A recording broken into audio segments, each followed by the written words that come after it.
is so good to be back with more One Piece.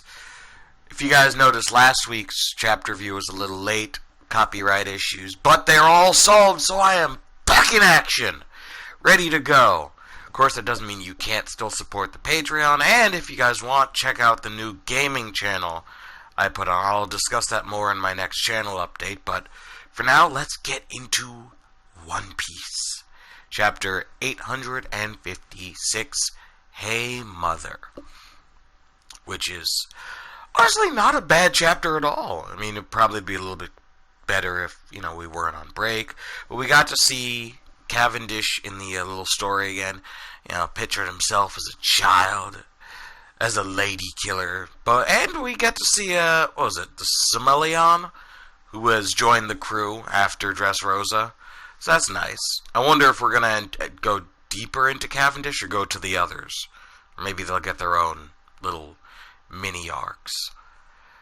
Either way, the chapter opens up and we see Brule and Caesar. And Brule is just complaining about how she's going to be ousted. But Caesar's like, bitch, they already know it's you. And he is right.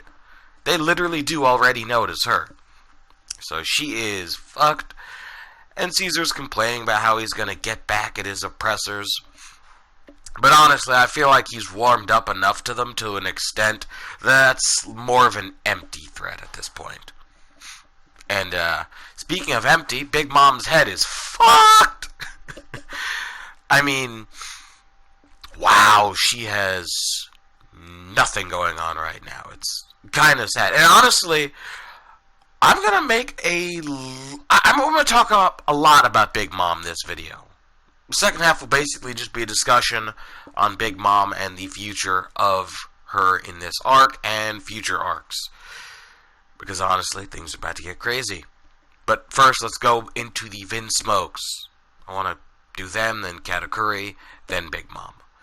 The big three things of this chapter. One being, Sanji saves his family. He originally does run and look like an idiot while doing so, and his brothers do point that out. And honestly, we do forget about him, and that just makes him actually saving them in the end all that more impactful.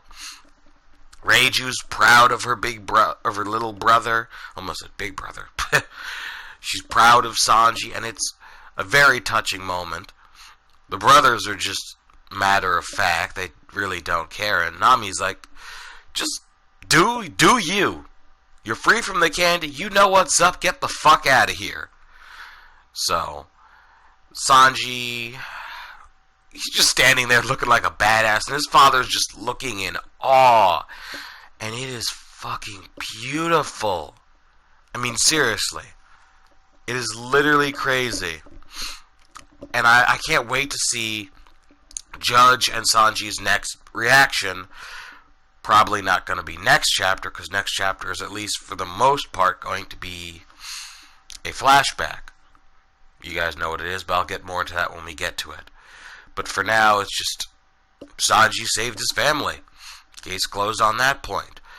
Now let's get into Dogtooth, who has on... No, shit, why do I keep using that name? It's Katakuri. My apologies. The one fuck-up manga stream has so far this arc is his name. Even Viz Media is using Katakuri. My bad. Katakuri's Mochi Mochi no Mi is given a little bit more in-depth. Not really in-depth, but we get to see it used more. Offensively, defensively, and when we first saw it used a few chapters ago when it was all black, we see that it's not black this time, it's all white, hinting that he could use Armament Haki with his Logia Devil Fruit. And if you guys remember, limits of Armament Haki with Logia users, normally they cannot be used in the elements of said Logia users. For example, if Ace was just shooting off his fire bullets from his hand, those little fire bullets could not have Haki. Or for another good example would be Enel, shooting down lightning bolts. If he had Armament Haki, the most he'd be able to do is use that with his pole. He wouldn't be able to use it with the lightning bolts. So unfortunately, We won't be able to see black lightning bolts fall out of the sky. It seems that the Mochi Mochi no Mi, which is already different enough just from being a food-based Logia type, can override that limitation, mostly because it is so sticky, it's so compact, and for the most part it seems drawn into the body. Now, in the past, all Logias that were so elemental, they just, boom, they could vanish, they'd come back together, they'd pull back together whenever injured. But starting with Blackbeard, ironically, we saw differences in Logias. And, of course, we thought that that would be the end of it. But think back to Caribou, who's actually more similar to the Mochi Mochi no Mi than we could really think. Yeah, because he doesn't really fall apart. He just absorbs it. The Mochi Mochi no Mi is more like a combination, or not really a combination, but it's similar to both the Swamp Swamp no Mi and Luffy, believe it or not, because it's so compact and stretchy and malleable that it makes sense that Armament and Haki could be used in adjacent to at least the blunt attacks that he used against Luffy earlier on. Why he didn't use it this chapter is probably because he was more into the diversion. He was trying to get towards Luffy, because that's the only part of the future we could assume he really saw. He couldn't really see Luffy actually getting it to Big Mom after he captures him. So, as OP as seeing the future is, it is unfortunately very limited. Which is fine. It's just Haki. It's not an actual ability of seeing into the future and predicting the future. It's just training that Haki to that near level, which is great in its own sense. I'm not downplaying it. It's already been downplayed by its own self. But let's quickly go back to Armament Haki, because almost everyone in that fight is at least confirmed to have it. But nobody was using it this chapter. Not even Jinbei. And not even Beige, actually. He could have, if he had it. I'm not sure. There is the argument over whether someone could put Haki into bullets. I don't want to get into that. I mean, it makes more sense with arrows. Then again, it could make sense with the guns that One Piece uses versus the guns we use in the modern society, but that's just me. But moving on to Big Mom, she sees the picture, and we finally get to see the delayed reaction. And it is beautifully drawn, with the little cracks in the air kind of looking like black lightning. It was beautiful. It was amazing. There were a lot of drawn-out reaction shots, yes, but otherwise, it was totally mesmerizing how Oda drew this. It was the basic meat of the chapter, despite not being the basic meat of this review until now. But yeah, it was drawn out a little bit too much, but only because you want to get to the, flashback. But once she finally is done screaming her head off, Big Mom is just as weak as we thought she was. Just from falling on her knees, she started bleeding. That was amazing. And the plan has been going perfectly. Something has got to fuck it up.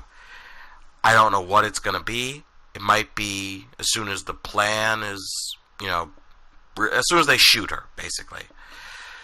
But as soon as she falls, we get a shot towards a flashback of Elbaf. And if you look closely into the tiny bit of the tree, of the island, that is obviously a huge fucking tree.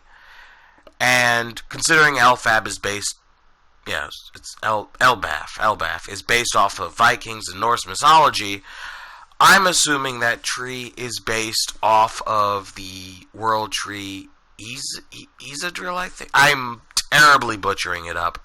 I literally just listened to the pronunciation like a half hour ago, but I know of it because it was mentioned in the Manhwa the Gamer recently. Big in there. And it was shown that, it could be so many different trees in different religions. And then when I think back to the context of One Piece, I think, what if it's the Atom Tree? That's actually something that it could be. Considering that, in other media, the manhwa that I mentioned, the gamer, they mentioned that the tree was synonymous with a lot of different myths of trees. And what is One Piece's big tree myths? Other than the Eve tree and the Fisherman Islands, you have the Adam tree. So that's a little insight into Elbaf. I keep fucking that pronunciation the fuck up. But in the end, we are going to get a hint into Big Mom's past. The first time we really get to see YONKO's past, other than the little tidbits of Blackbeard and the little tidbits of... Actually, fuck it, this technically isn't the first time we see into YONKO's backstory. It just feels like it because this is the first time a YONKO has played a full-on antagonistic force. Blackbeard was more of a prelude of what is to come. This is the here and now. And speaking of the here and now, we might, unfortunately, see Big Mom fall down this arc. Yes, I know, many people don't want that to be a thing. Many people think that's impossible. Big Mom's way too powerful. She has her weaknesses. They have been exploited throughout this arc. Her crew itself is both a strength and a weakness. There are many different factors. And the way One Piece's scaling has been going, I think it might be that one-on-one battles aren't going to be things of the past. I mean, when you think about it, when Luffy has faced really, really powerful opponents that he has beat, how often has he had help or outside forces? Crocodile might be the last real antagonist other than Enel, who was, just directly weak towards Luffy, that Luffy could take on head-on his own, even though that still took him 3 attempts to do. He struggled. He barely made it through. It took him tries over and over again, and Crocodile underestimated him, and by the time he finally took him seriously, Luffy already knew enough about Crocodile's abilities to fight him properly. And then we fast forward to, say, Doflamingo. Or actually, no, let's go backwards towards Moria. He had the powers of the shadows before he combined Gears 2 and 3 to finish Moria off, in a sense. And then Doflamingo had been damaged by Law beforehand. It's a long process. Luffy has always been just substantially below them, But sometimes it's not a straight-on fight. There's power scaling, yes, but at the same time, there are weaknesses that can be exploited. And if there's anything the Zoark showed, it's that all you need is something outside of your own physical power to dominate an enemy. And that is gas weapons. But I'm not going to go any further into that. I want to really focus on that. I want that to be its own discussion video. And I want you guys to tell me in the comments below what you guys think about that. Because you have to admit, there are always a lot of outside sources at play. Luffy has never directly had the advantage over an enemy except for Enel. Or, Fishman Island arc. And even then, there was a small struggle towards the end when Hody overdosed. But you know what? It just goes to show that Luffy is our underdog. He overcomes the odds. And even if he couldn't defeat Big Mom now, he has to defeat Kaido next. So in a sense, with Big Mom showing so many different weaknesses, and Kaido absolutely confirmed to be the next big bad, you have to realize that it's not far-fetched for Big Mom to fall at all. Just because she's insanely strong compared to Luffy doesn't mean with A, alliances, B, weapons, or 3, just her nerfing herself from underestimating, from not being in the right state of mind. There are many different things that you have to put into consideration. One-on-one battles, straight up, are no longer a big factor in One Piece. It's the everything else that adds into it. From the gas weapons to weaknesses. Things are going to come together. The only reason Caesar has continued to be such a prominent character is because his weapons bring about that little glimpse of what was constantly alluded to in the past and makes it a big step up. Like, I'm going to be honest, Luffy will never straight up do what Jack did to Zoe. That's never going to happen.